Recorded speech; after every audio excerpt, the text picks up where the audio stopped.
I'd like to introduce you to all of our speakers. We have Liezl that will be starting, and she is the field director at the ACLU of Washington, where she is responsible for overseeing its coalition organizing program. Liezl leads a team of the coalition organizer to advance the legislative advocacy goals of ACLU and provides campaign support for statewide measures and campaigns. So Liezl is the recent organizer for the Health Equity for Immigrants campaign, and also have maintained the management for the referendum to maintain Washington's comprehensive sex education law. And she has been working in the social justice field for over 20 years. And I am really glad to introduce you to Liezl. Please. Good morning, everyone. Thank you for having me here. I'm going to share my screen with you. See if I can do this. Okay.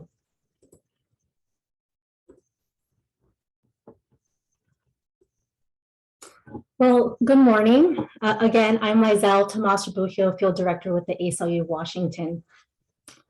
This morning, I'm going to talk to you about racial disparities in the criminal legal system and its impact on democracy. But before I start, I wanted to share some of my background so you understand where I'm coming from. I've been invited to talk with you today about the intersection between race and the criminal legal system. This is such a big topic, so I decided to narrow it down on how these two issues intersect with our American democratic process. And spoiler, the criminal legal system disproportionately impacts Black and Indigenous communities and Latinx communities as well. And those are communities that I'm not a member of. I am Filipino, and I am a part of the Asian American and Pacific Islander community. And I acknowledge that Asian American and Pacific Islander experiences and interactions with systems are very different. And the combination of our two communities is a different conversation with its own nuances. My parents immigrated to the United States in 1976. My father enlisted into the US Navy as a Filipino immigrant. So you can say that I was born into a set of privileges that many in my community didn't have access to. As a US military family, we always had housing, a steady income, health insurance, and in those days, my family and extended family had a pathway to citizenship.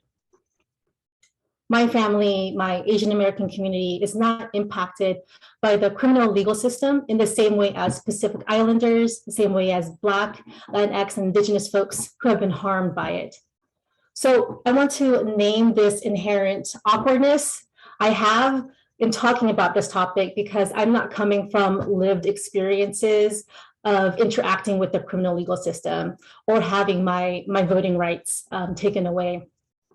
I'm speaking from my professional experience as an organizer who has worked on these issues for the last 13 years. And this doesn't mean that Filipinos are not harmed by the criminal legal system, because we are. But I am here today mostly as an ally in this fight. And it's so important for my community to work with people who are directly harmed by these racist policies, to listen to people who are at the center of the struggle, to learn from them and to work with them. So thank you for letting me share that. So here's the roadmap of our time together. I'll share some basic information on the US criminal legal system, how the war on drugs, a huge contributor to mass incarceration, perpetuates the cycle of pulling people out of our democracy. I'll talk about how a conviction and even pretrial detainment can impact a person's ability to vote. I'll share some information about the China Initiative and share some ideas on how to get involved. And if there's time, we can have some space for Q&A. The United States imprisons people at a level unmatched anywhere in the world, incarcerating too many people for too long and often for the wrong reasons. This destabilizes hundreds of thousands of American families and economically harms them and their communities. However, our addiction to incarceration does not touch all families and communities equally. At the close of 2016, Black men were imprisoned at more than 5 times than the rate of white men. Black women were imprisoned at double the rate of white women. People are trapped in jails because they are too poor to make bail or pay fees and fines. People are suffering from substance abuse and mental illness are warehoused in prisons instead of receiving treatment. People who could be supervised in their communities serve long sentences that hurt their chances of successful rehabilitation and reentry into society.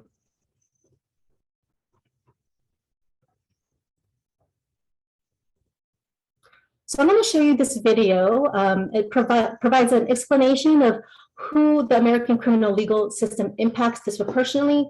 And though it's from 2015, it's still accurate. Mass incarceration means that we've got a very high rate of incarceration historically, comparatively. And the other thing is the rate of incarceration is so high, so socially concentrated, that we're no longer incarcerating the individual, but we're incarcerating whole social groups.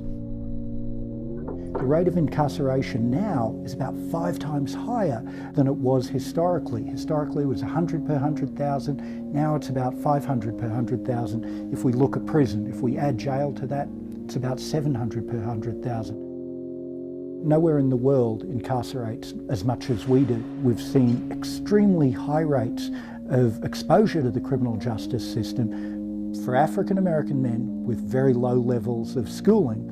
So if we think about Black men who were born in the late 1970s and who are growing up through the American prison boom of the 1980s and the 1990s, the chances that they're going to serve time in state or federal prison if they dropped out of high school is about 70%. So going to prison for that group of Black men with very low levels of schooling, that's become a normal life event. And that's really only happened in the last 10 years. We're at this point now where there's about 1.2 million African American children with a parent who's incarcerated. That's about 1 in 9. The research shows the kids who experience parental incarceration have diminished school achievement, they have behavioural problems, depressive symptoms, acting out. And there's also evidence that these kinds of negative effects associated with parental incarceration are concentrated more among boys than among girls. And there's a very real risk here that incarceration becomes an inherited trait. The underlying issue is we've chosen prison as a way to respond to that problem of crime. And there are a whole variety of ways that we could have chosen to respond to that problem of crime. We've chosen the response of the deprivation of liberty. And we've chosen the response of the deprivation of liberty for a historically aggrieved group whose liberty in the United States was never firmly established to begin with.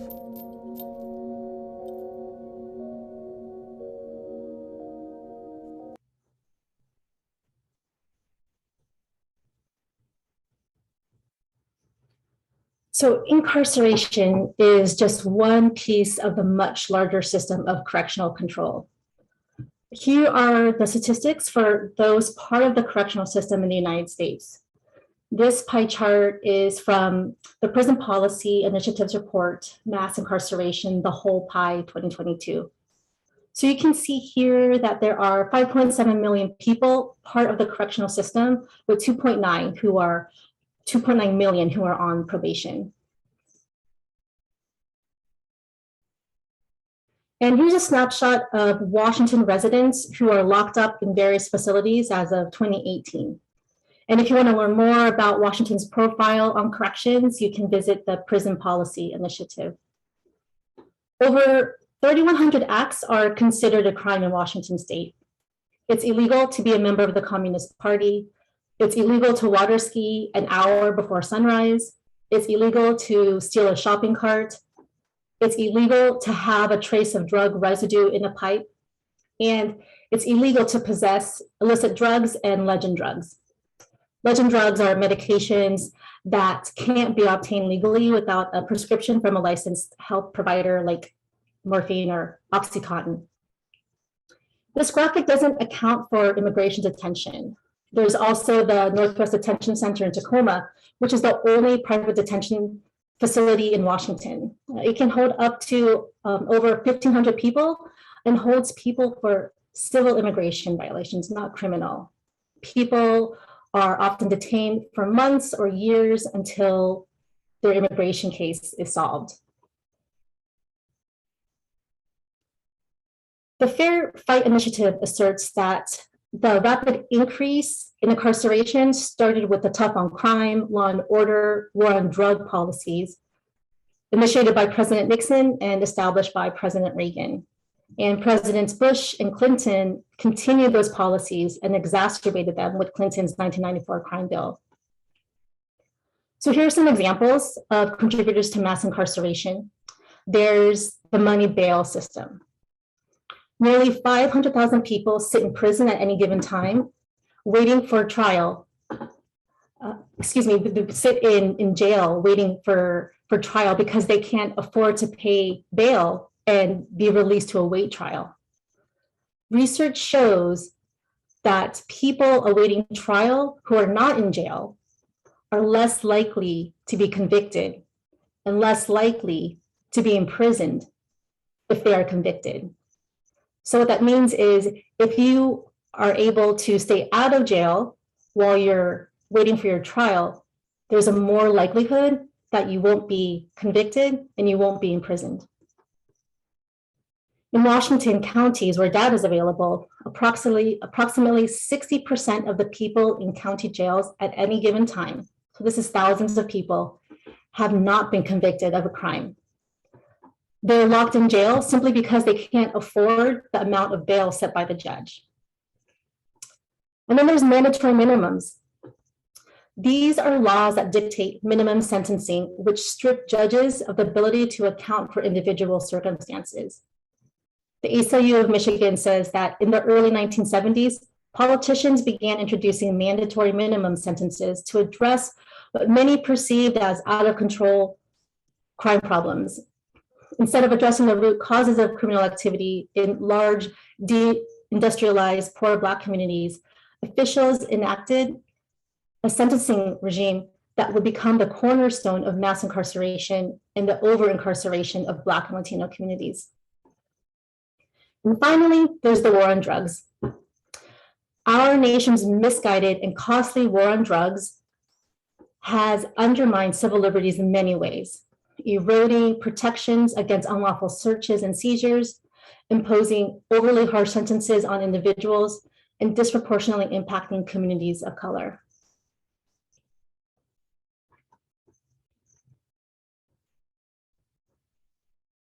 So now I'd like to share information about a campaign that ACLU is supporting, Commit to Change Washington, which is a step forward towards ending the war on drugs.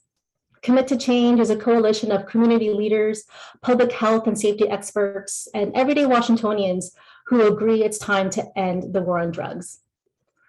We're committed to replacing broken policies that cycle people through our courts and jails, replace them with fair and effective public health approaches that respect every individual's dignity and address the root causes of substance use disorder. And we are working on getting an initiative on this fall's general election ballot, and that's Initiative 1922. So Initiative 1922 is a ballot measure that we will soon be collecting signatures out in your community to get this on the ballot. And there are three primary features to I-1922. It will no longer be a crime to be in possession with personal use amounts of drugs. It doesn't include threshold amounts. It's not saying you can possess any amount of drugs you want, but it also means it's not going to be some kind of arbitrary amount that law enforcement can use against people. The initiative also provides retroactive relief for past convictions, and it will streamline the process so people can vacate their records. I-1922 would start out with a big dedication of money to treatment and support services. It would redirect a significant amount of money from the marijuana excise tax that is currently going to the state general fund and send it to public health resources. This will include outreach engagement services, so the police aren't the only people to call. It will also support long-term recovery supports and statewide prevention and education for the general public. And finally, it will support positive changes that we saw from the passage of Senate Bill 5476 last legislative session in 2021. That bill enabled the state to take concrete action to create the public health response to substance use disorder. The war on drugs has disproportionately impacted Black people, particularly Black men. The Drug Policy Alliance says a drug-related conviction subjects an individual to a system of legal discrimination that makes it difficult or impossible to secure employment, housing, student loans, or even a driver's license. Even without a conviction, the collateral consequences of an arrest can include untold stigma and humiliation, the unmanageable financial burden of a criminal court proceeding, and loss of hours at work or school. And when someone is convicted of a felony, they lose their right to vote in most states. Maine and Vermont are the only two states in the country that allow all citizens to vote, including people who are incarcerated. As was stated in the video we watched earlier, there are families, communities, and entire social groups who are incarcerated. This means all of these people are pushed out of our democratic system because of incarceration or because of their conviction. Thanks to the Washington Voting Rights Restoration Coalition, which the ACLU was a part of, House Bill 1178 was passed in 2021 and has recently been enacted into law. Prior to this law, people with past felony convictions weren't allowed to vote until they had completed community supervision. People could also have their rights revoked for not paying court legal debt. But because of this new law, every citizen out of incarceration will be allowed to register and to vote. And voting rights will be automatically restored immediately upon release from prison. So this new law will bring back more than 20,000 people who have been impacted by our criminal legal system back into our democracy. And access to voting also has impacts on people who haven't yet been convicted, but are detained in jail awaiting their trial. Nearly all people in jail are eligible to vote, yet the number of ballots submitted from voters in jails across Washington is very low. And if you would like to learn more about jail voting barriers, you can look to the Prison Policy Initiative and Disability Rights Washington. But we've achieved some progress for jail voting in Washington. This past legislative session in 2022, $2.5 million was included in the budget passed by the legislature in its 2021 to 2023 supplemental operating budget to expand voter registration and voting within county jails. If signed by the governor, and there's no indications that he won't be supportive of this in the budget, this grant would allow all counties, this funding would allow for all counties with a jail to apply for a grant.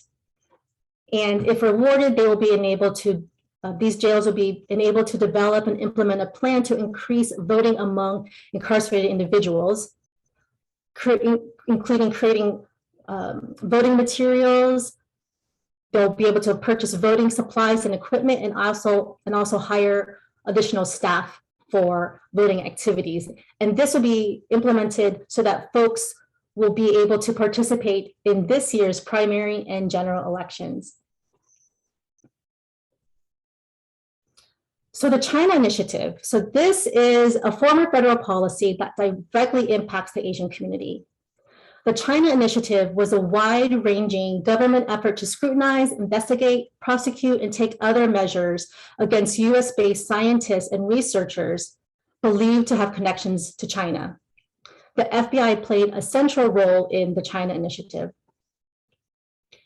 The China Initiative has also been framed in its dangerous, overbroad terms since its inception. The initiative was accompanied by xenophobic, anti-China rhetoric from the Trump White House, as well as public statements by the FBI director that cast suspicion on virtually anyone with family or professional ties to China, including thousands of accomplished Asian American and immigrant scientists who have contributed to our country for years.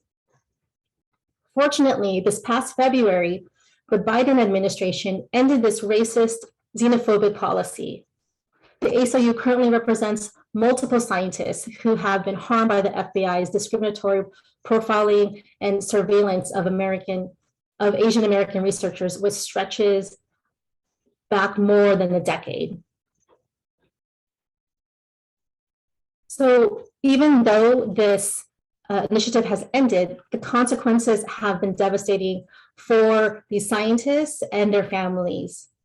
But the ending of the China Initiative provided no accountability for the injustices that the scientists and countless others have experienced.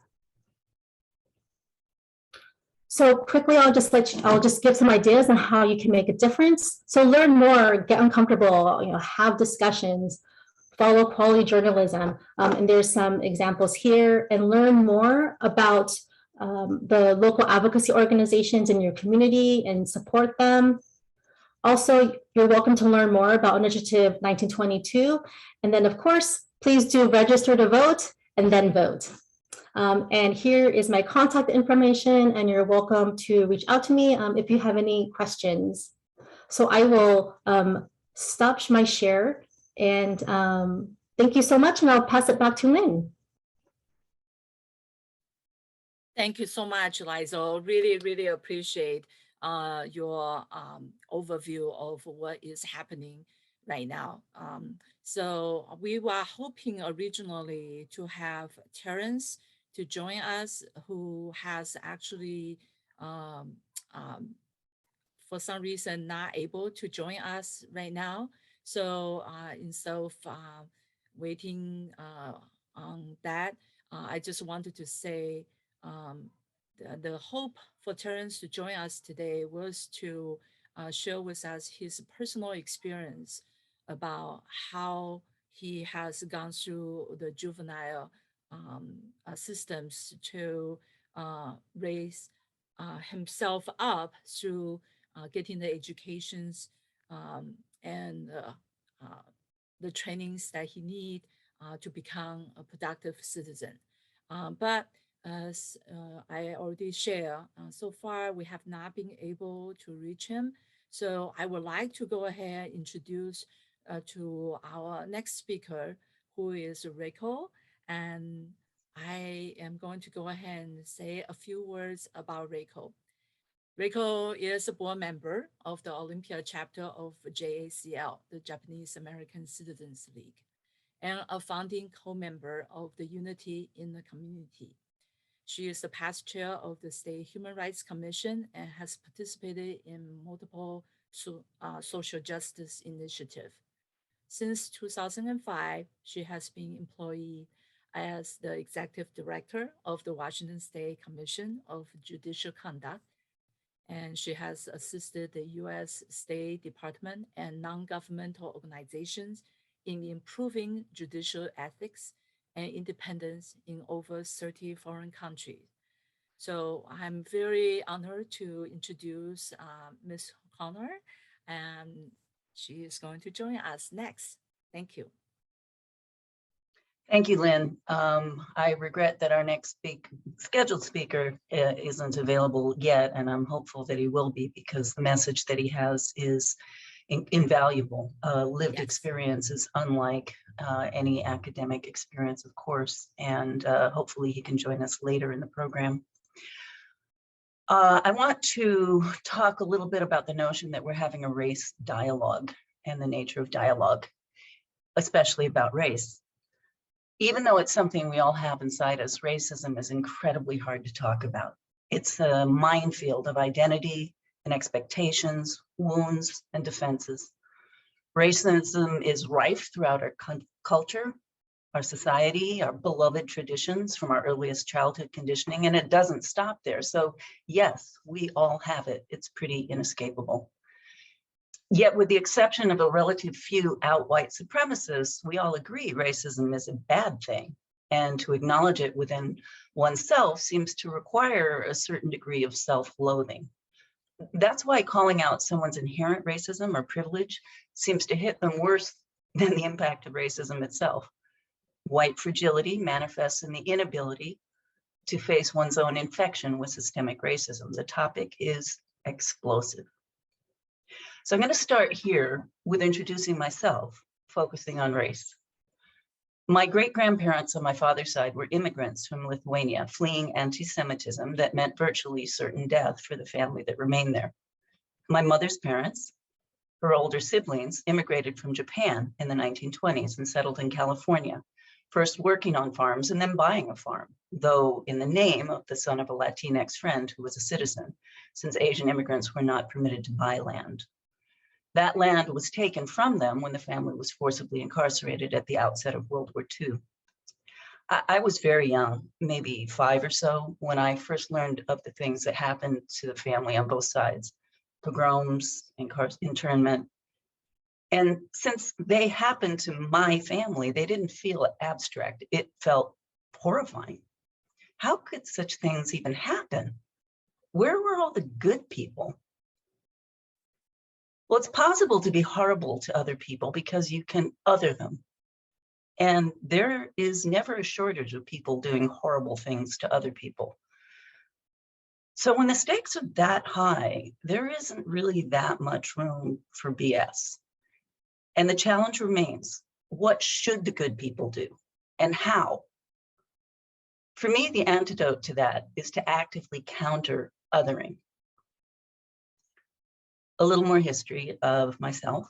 I went to law school for a variety of reasons to achieve some empowerment and agency, and I worked in government service because it's been obvious to me that while our country has a great constitution and great announced values, it's up to the people in positions of power, great or small, to keep the promises of that constitution and values. Just look at our history. We can't fix it if we can't talk about it. I worked here in the Olympia area locally as a prosecutor for a decade. Mainly what I did in that time was formulating the city's domestic violence policy and protocol. I wrote the city's anti-hate crime ordinance and tried to look for the humanity on every side of any given situation. I've developed some very strong feelings about how the criminal justice system works and more about how it doesn't work. I did work as a juvenile prosecutor for a while at the same time representing child protective services. Throughout this time, I remained active in social justice issues, including the anti-hate crime group that Lynn mentioned, Unity in the Community. That was a response to the early 1990s targeted murder of a young Eurasian man, Bob Buchanan Jr. Since 1997, I've worked at a government agency, the Judicial Conduct Commission. There's one in all 50 states, and what we do is we enforce the ethics code for judges. These ethics rules include a requirement that judges engage with people with at least a baseline of courtesy, dignity, and respect, and without bias. Nonetheless, as well outlined by Liezl, the system actually operates many times in a specifically oppressive and measurably racist way. Since the summer of George Floyd and Breonna Taylor, the justice system in Washington state has been very directly grappling with its inherent racism. And judges, lawyers, and others are grappling with that inherent racism in a way I've never seen before. And it's about time. In June of 2020, the sitting members of the state Supreme Court wrote an open letter to the community. It's not long. I'm going to read it. It's historic. Dear members of the judiciary and the legal community, we're compelled by recent events to join other state Supreme Courts around the nation in addressing our legal community. The devaluation and degradation of Black lives is not a recent event. It's a persistent and systemic injustice that predates this nation's founding. But recent events have brought to the forefront of our collective consciousness a painful fact that is for too many of our citizens common knowledge, that the injustices faced by Black Americans are not relics of the past. We continue to see racialized policing and the overrepresentation of Black Americans in every stage of our criminal and juvenile justice systems. Our institutions remain affected by the vestiges of slavery, Jim Crow laws that were never dismantled, and racist court decisions that were never disavowed. The legal community must recognize that we all bear responsibility for this ongoing injustice, and that we are capable of taking steps to address it if only we have the courage and the will. The injustice still plaguing our country has its roots in the individual and collective actions of many, and it cannot be addressed without the individual and collective actions of us all. As judges, we must recognize the role that we have played in devaluing Black lives. This very court once held that a cemetery can lawfully deny grieving Black parents the right to bury their infant. We cannot undo this wrong, but we can recognize our ability to do better in the future. We can develop a greater awareness of our own conscious and unconscious biases in order to make just decisions in individual cases, and we can administer justice and support court rules in a way that brings greater racial justice to our system as a whole.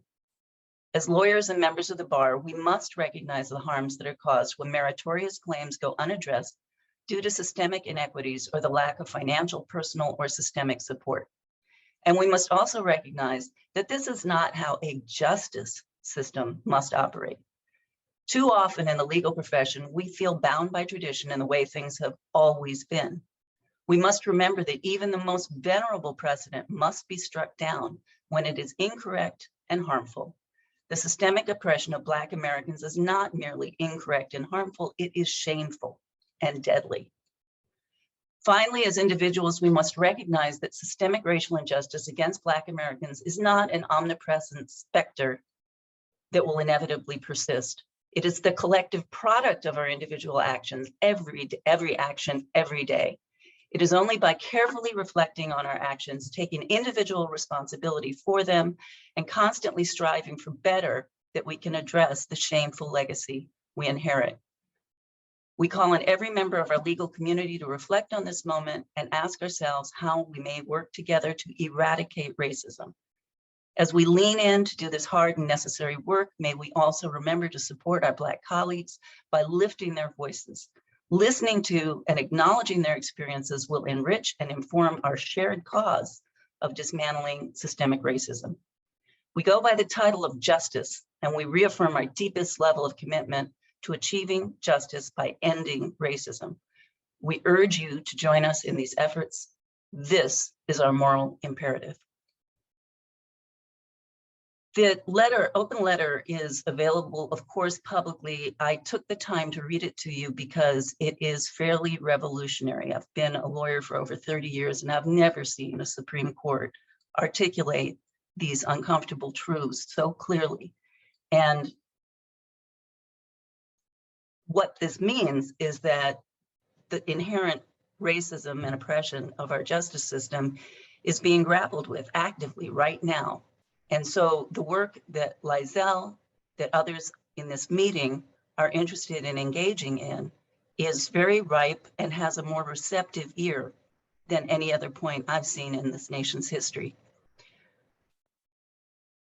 One of the things that we're being asked to do, we within and without the justice system, is to question some fundamentals of how our justice system works, starting with a history of American police as slave catchers. I've had the opportunity to do quite a bit of work with local police departments in terms of trying to address and account for how they serve or fail to serve minority communities. And one of the things that is been resisted is encouraging people in the police departments to actually learn this uncomfortable history, that the origins of American policing is slave catching. What our received general cultural understanding of the criminal justice system has been is incredibly oversimplified and dichotomized into good and bad. The good people are those without criminal charges or convictions, and the bad people, those who are charged and convicted, are basically not even human. Othered to the point that, as you can see with the difficult to watch process of questioning Ketanji Brown Jackson, has been a specter of right-wing senators making political points and throwing red meat to their base by focusing on one or two of her sentences imposed over time and showing that they would happily destroy or lock up forever the defendants who she did not give a life sentence to or a long sentence to. Given the message over and over and over again that they have no worth once they're charged or convicted of a crime and oppressed in a million ways, from ability to rent, to vote, to participate in society at any level, I have witnessed thousands of people being heavily disenfranchised. And one of the things that we collectively, I think, don't grasp well enough is how thoroughly inculcated we are through our culture, through our movies, through our TV, through children's games and role playing, that we are inherently steeped in this notion of the good and the bad, and that the bad must be destroyed and rejected.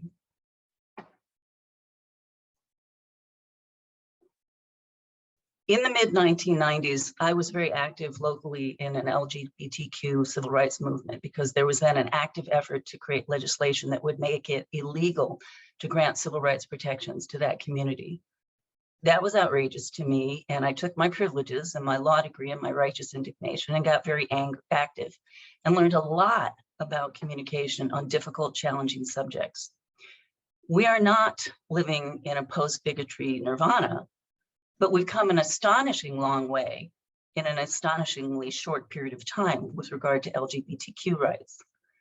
So with the engagement part of this program, I'd like to share some of the techniques that I learned in participating in that remarkably successful civil rights movement, helping people to identify and move from that area of those ingrained us-them hatreds and othering, and try and move together towards the articulated values that we all need to work to make come true.